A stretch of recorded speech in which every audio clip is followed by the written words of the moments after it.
Greetings everyone, this is Force Nature of Top Tier Tips and I welcome you to my Beginner Guide series. In our last session, we took a look at how throws operate in Dead or Alive 6. In this session, we're going to be looking at punishment.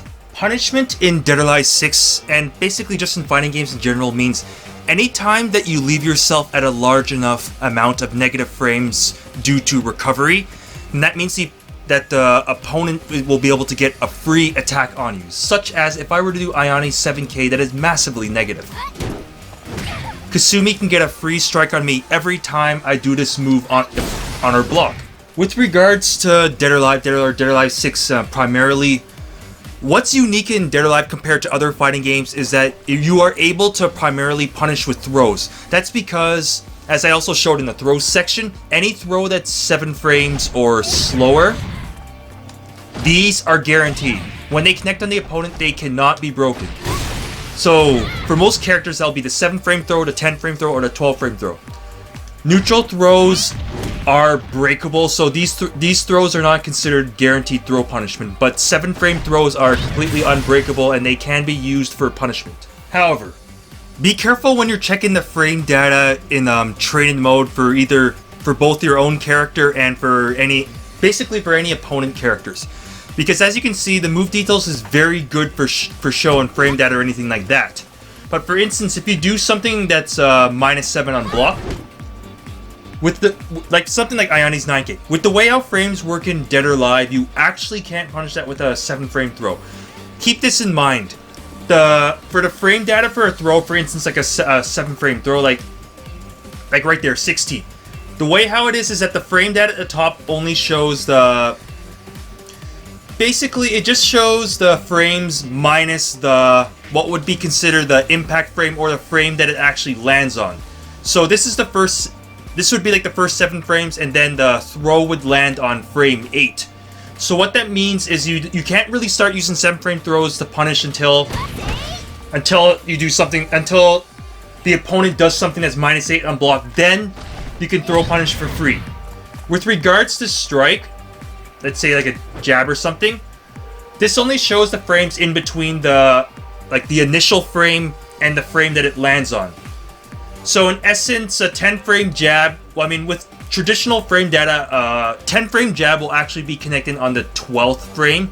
I know it's kind of confusing. So that means that, for instance, if the opponent does something that's like -12, alright, no, I'm not the best example off the top of my head with Ayani, but here's something that's -13. You would be able to punish that with a 10-frame jab, like for instance, or with like Kasumi has like a 9-frame jab, she can like punish it easily. So if you want to engage with strike punishment, if you have a 10-frame jab, it starts at -12. If you're like Kasumi and you have a 9-frame jab, then you can start strike punishment as low as -11. Naturally, if you want to practice punishment, you're going to have to do it in the lab.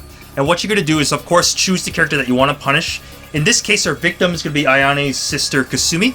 And what you're going to do after that is go to Training Settings, Com Action, Com Recording, and just choose like Record 1. Alright, let's say you're going to practice a punishable move that can get spammed by Kasumi. I don't know, something like, let's say 9KK for instance, just for now.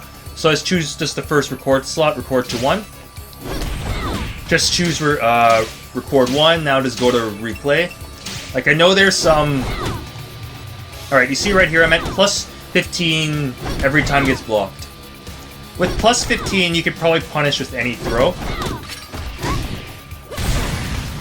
See right there, you could technically do a 12-frame throw. But to be on the safe side, just do like a 7-frame throw. If you wanted to, other stuff you could do is...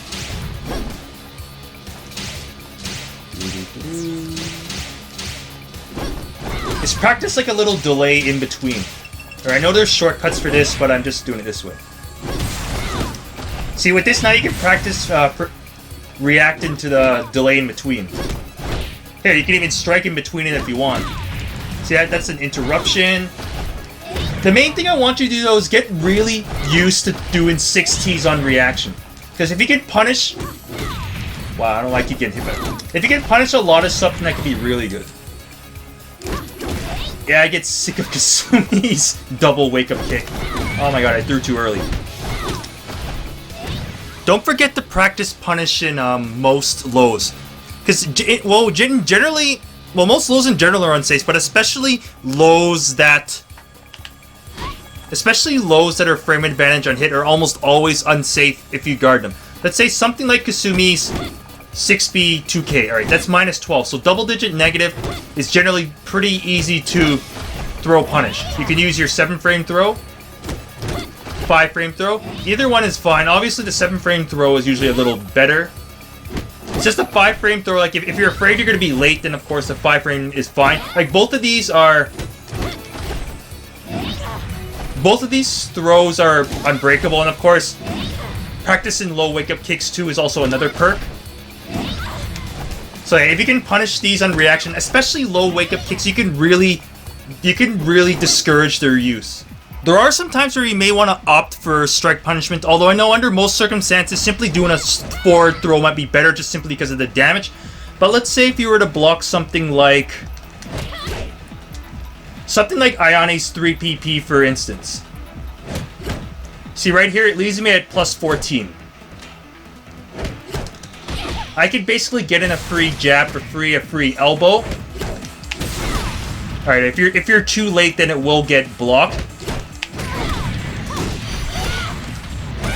So you can end up, like, for instance, like with Kasumi, you can, like, punish with her 6P+K afterwards. You could punish with, like, her PP and go into, like, the stun game. Launch, you can have, like, launching right away. Although, of course, simply going for a throw is perfectly fine, too. Be careful of moves that have, like this move actually has pretty short block stun. So if you try and throw too late, then the opponents can actually, like, react to it. Like, right here, like, if I go for the, like, right there, if you get the right time, then I'll get the back throw. But if I do it too early, then I could end up, like, getting strike punished, for instance. Like, right here, I know the opponent's not reacting right away with a strike, but that is possible. So for strike punishment, you have to kind of, like, commit to it right away. But because generally, sometimes you don't necessarily want to throw, and it kind of ends up resetting the game. Because striking characters are not as good. A lot of them are not as good as pressuring on the ground. So sometimes you just want to keep the opponent, like, standing, and hitting the opponent in the back tends to stun them very easily. You see, if you get the right time, and obviously you'll hit them. Because the opponent has to spend frames in order to turn around. Because obviously, if you're too late, it just gets blocked. But yeah, but in this case, either one would be fine. But basically, sometimes you could be a little creative with strike punishment as opposed to always going for a forward throw. But I mean, when you're learning punishment, just go for the throw. But once you get more accustomed to punishing, then you could start practicing doing any sort of, like, strike punishments or stuff like that. Things can get even more interesting if you punish something, let's say, like Ayane's 7K. Let's see. If this move gets blocked, it leaves Ayane at -30 plus back turn. With a -30, you can punish with some slow-ass moves, like Kasumi's fatal stun move for H+K, which is 22 frames. You can always end up, like, punishing with that and end up, like, leading to, like, a pretty big combo if you wanted to.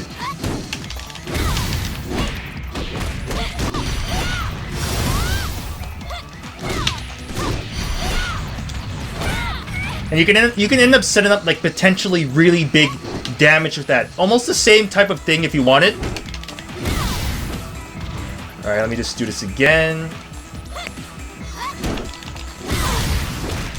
And you can get, like, the stun game going, for instance, with, like, 4P. So, I mean, and of course, if you wanted to, you can get in a free throw. You get a free throw also. Like, if you end up blocking something that's -30, it's perfectly fine. If you don't feel as comfortable doing strike punishment, it's perfectly fine to just go for, like, the 12-frame throw or anything like that. But just let you know that you can usually punish -30 really hard and even use your fatal stun move if you have it, for instance. Oh, and another thing also with regards to frames. When an opponent does something unsafe that's back turn on block, you actually have to add 5 frames. So this is, like, -35, because 30 plus 5 frames to turn around and block. Now we're going to be looking at another form of punishment referred to as whiff punishment. Alright, the punishment that we've been looking at so far throughout this session has been called on-block punishment or block punishment. What block punishment entails is simply, well, recognizing that you blocked a move that's unsafe and then punishing accordingly, such as like with a forward throw. With whiff punishment, what that pertains to is punishing an opponent during the recovery of a whiffed move, or a move that is missed, because a whiff just basically means when something misses. So for instance, like a whiff is like that. Anytime you miss the opponent, that's a whiff. Although, of course, not all whiffs are created equal. But when pertaining to whiff punishment, a big thing to, if you are checking out the opponent's moveset or anything, look in this one now, you're not necessarily worried about, for instance, alright, not that. You're not concerned with like the negative frames on block. With whiff punishment, look at the frame now.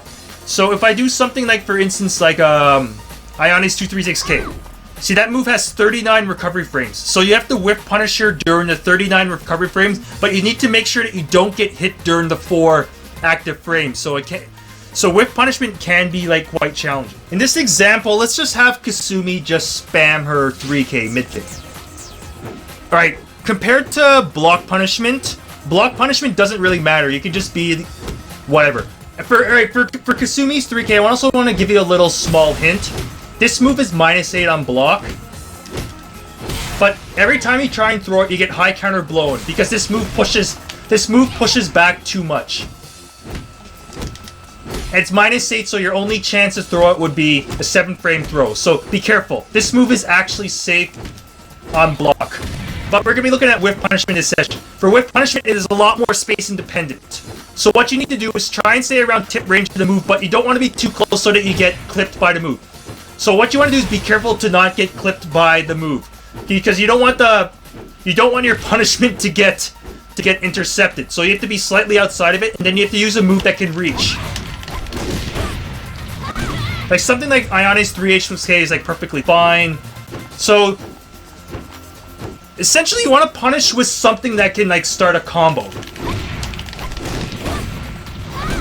It's like so Ione's 3 H+K is pretty good. Also, if you don't really have necessarily a good combo starter, then look for something that can like start the stun game.